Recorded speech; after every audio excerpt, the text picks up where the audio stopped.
Figure it out. Hello, this is Adam Koralik with Figure It Out Productions. The following video is part of our Quick Shoot series. Hey guys, it's Adam here, and welcome to PlayLoad. This is all my video game pickups for the month of October 2015, and as per usual, I'm going to start off with some of the things you guys have already seen. First up, of course, is Ghostblade and Fruity. These are two brand new Sega Dreamcast games. I did videos on each one of them, so if you want to see those, you can get more information out of that. I'm not going to spend too much time on it here. However, what I will say is that Ghostblade, of course, is a new shmup, and I like it a lot. And if you're not into shmups, because I know a lot of you said, like, oh, why is it always shmups? Well, lucky for us, we actually got another game called Fruity, and it's a puzzle game, so it's also super cheap. So, again, if you want to check out the those videos, you can get more information, but I really just wanted to include them because how cool is it to be able to honestly say, hey, we got two brand new Dreamcast games this month. That's just fucking awesome.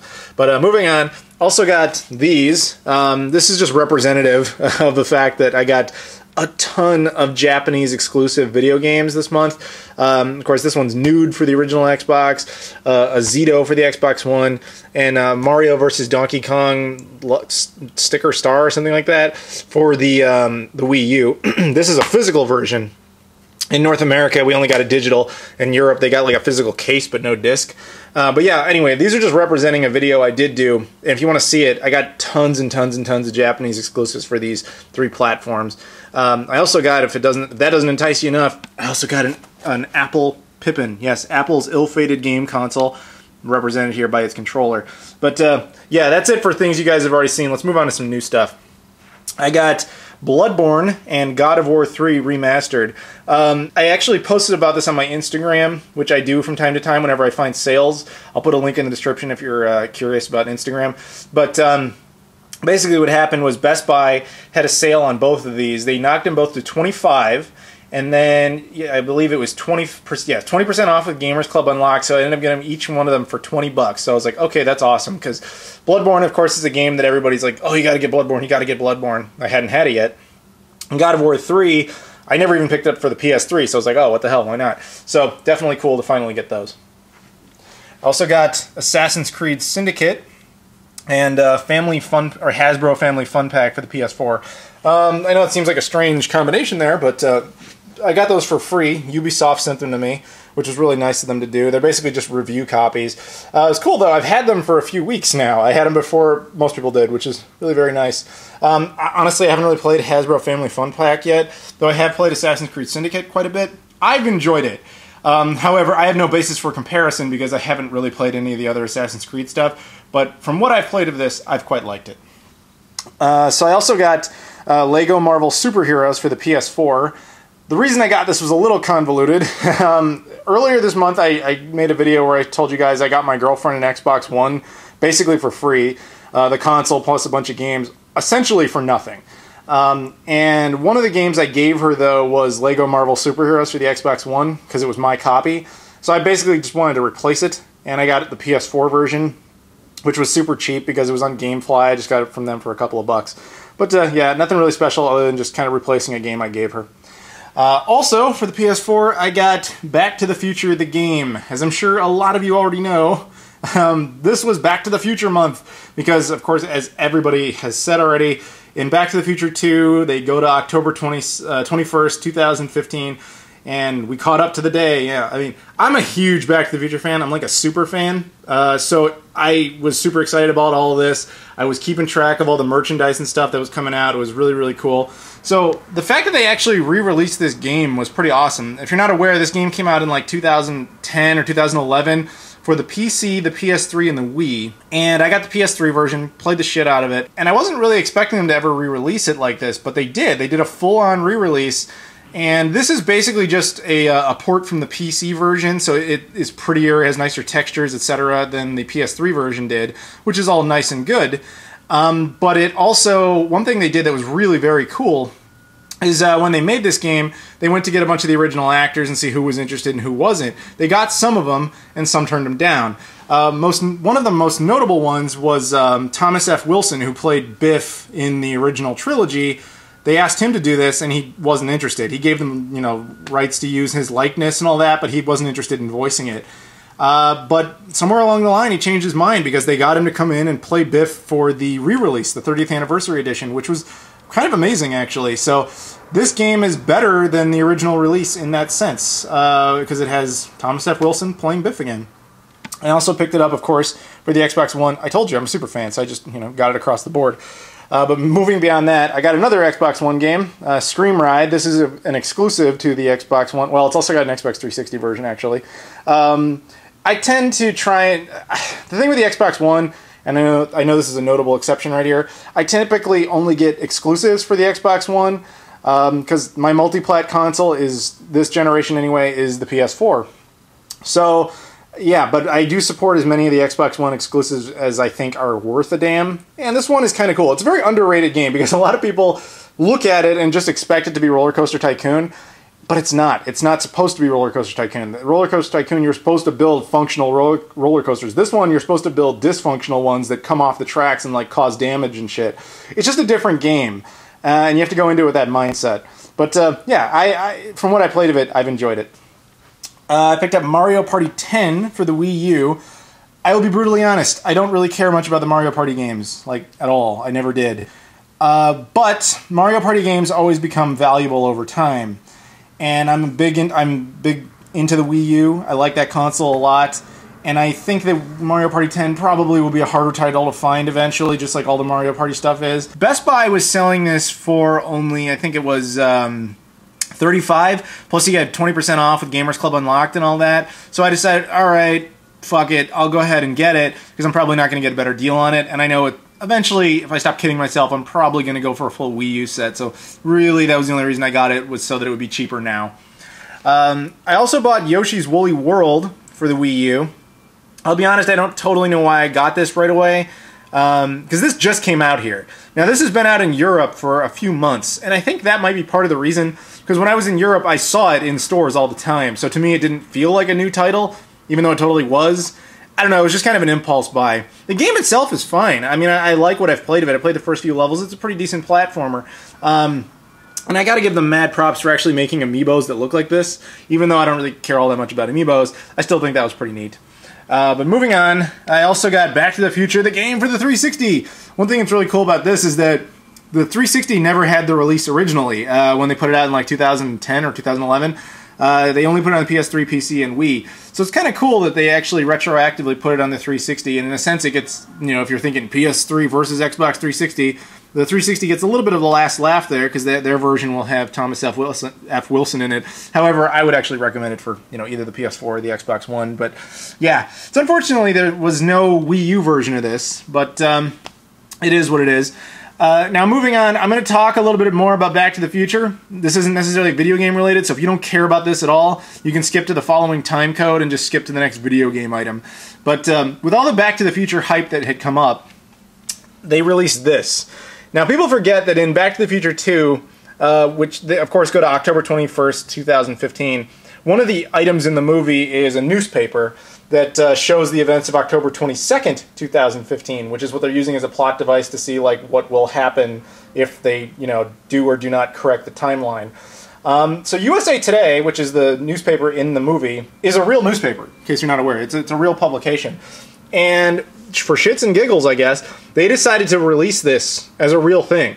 So this is real. This is a real newspaper. Like, every issue of USA Today that came out on October 22nd looked like this. You went to any place that sells a newspaper, this is what it looked like. This was really hard to find, though. I didn't know about this until the afternoon that day. I saw it in like a Facebook thread, and I was like, whoa, shit, really? And yeah, this is completely legitimate, and that's awesome as hell that they actually released it this way.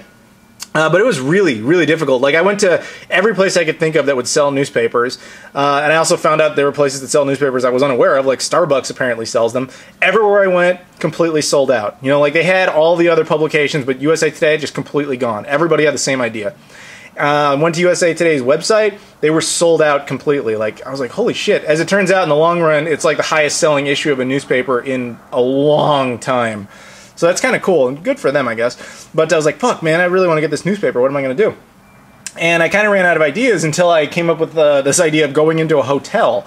Now, hotels typically have newspapers for guests. So I just walked in there, and I just went up to the concierge, and I was like, yeah, do you have any issues of USA Today? And he's like, I think so. Then he walks away for a second, comes back, and hands me a copy of, he hands me this. And I was like, holy shit. You know, I didn't say that, but I was like, oh, awesome, how much is it? And he was like, it's free to all guests. I decided to go for honesty. I just said, I'm actually not a guest. And he said, oh, well, whatever, just take it. So yeah, I got it for free, which is fucking cool as shit. But yeah, so if you're curious, the whole front page is fake. You know, like it has, you know, stories there. They're all fake all the way down here and all that. This first piece of paper does come off. And inside there's ads for fake things like Jaws 19, the movie, which was supposedly coming out. Incidentally, Universal really did release a fake Jaws 19 trailer you can look up. After you get past the first page, it's all, you know, the real news and stuff. But yeah, definitely cool that that got released like that. And now back to video game stuff. I got these little bonus items. These aren't obviously a game itself, but you guys asked to see this. I went to San Francisco a few weeks ago. 2K, you know, 2K brought me out there for a basically an event to play their new game Battleborn. And when we were leaving, incidentally, if you want to see a video about that, I did the video. You can check that out. But when we were leaving, they gave us these little cards, and I showed you guys a quick shot of the cards, and you guys said like, oh yeah, I would want to see which ones are which. So here's what we're gonna do. We'll play a little game if you like. So these cards basically are like silhouettes of characters from certain games that 2K has made. And if you want, I thought we could play this little game where I will show you the character like this, and you guess, if you want, what game it's from. And I'll put all the answers in the description so you can check and see if you were correct or not. So that's a character from a certain game.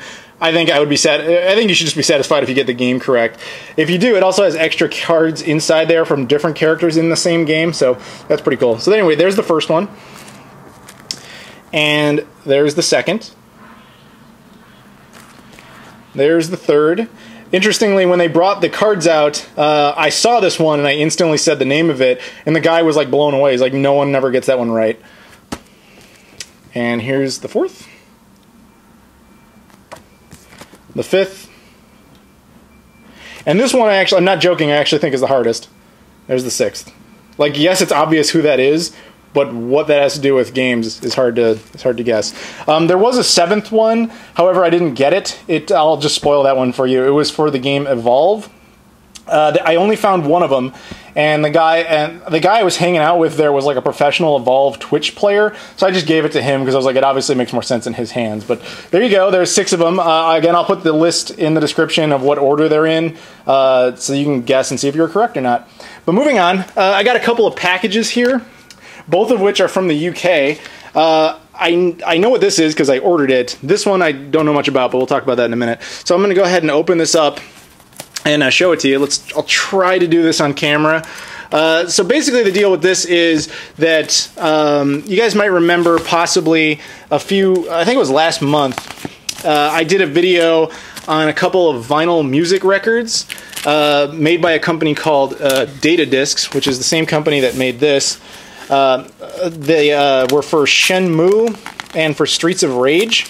And the same company has decided to continue making more of these. Sorry about that. Okay, so there's the cover. There's like a little poster thing that comes with it. Obviously the same piece of artwork. There's the little obi or spine, whatever you want to call it. And there's, of course, the record itself. This is the limited edition version, as I mentioned before.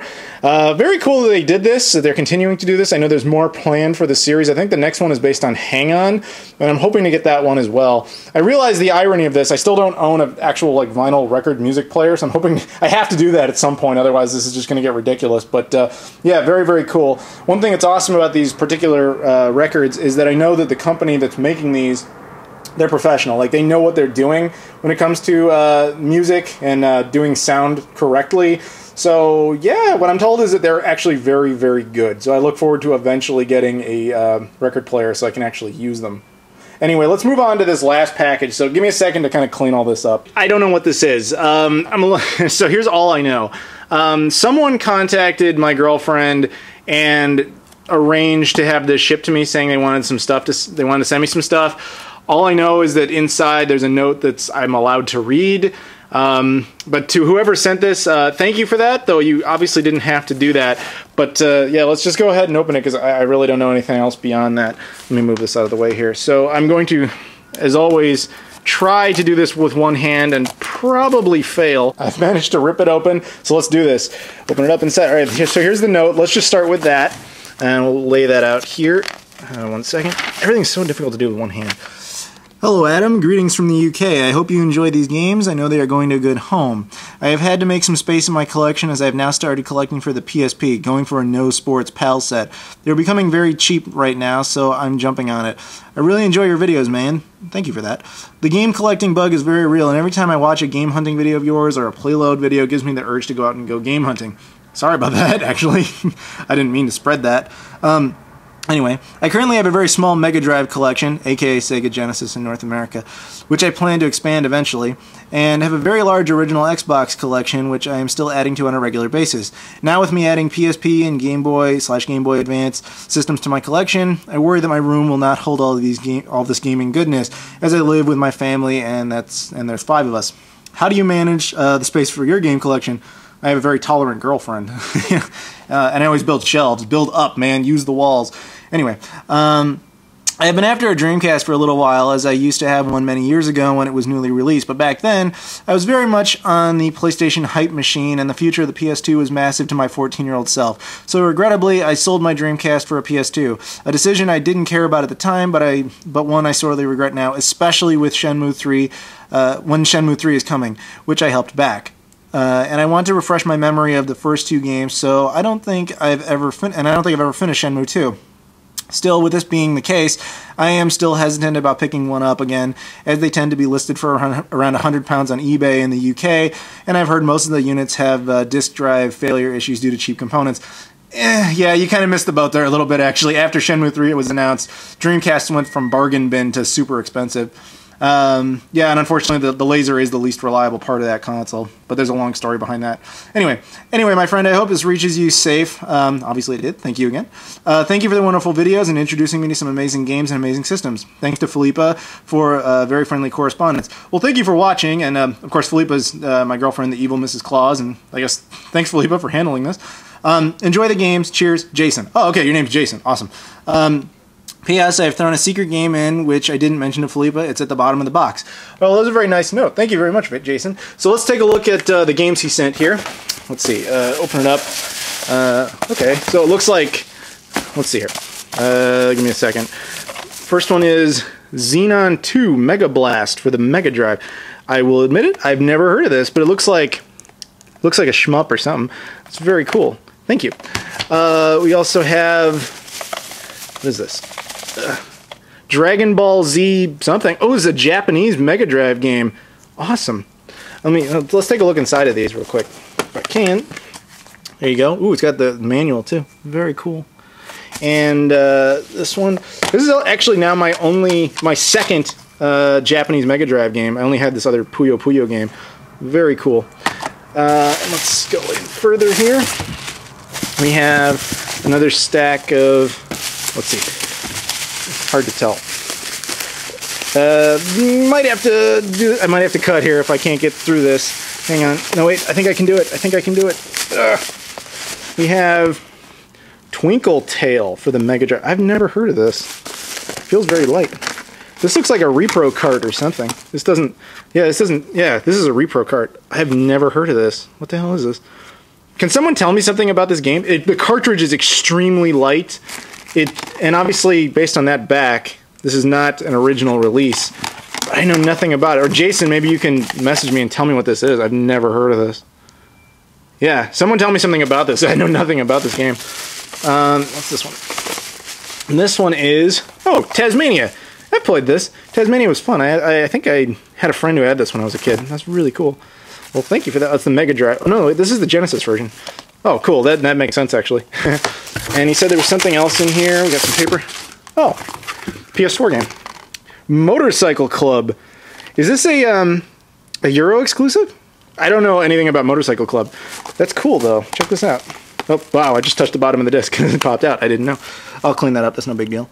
But there you go. Motorcycle Club, Tasmania, Twinkle Tail, Dragon Ball Z, and Xenon 2. Very cool.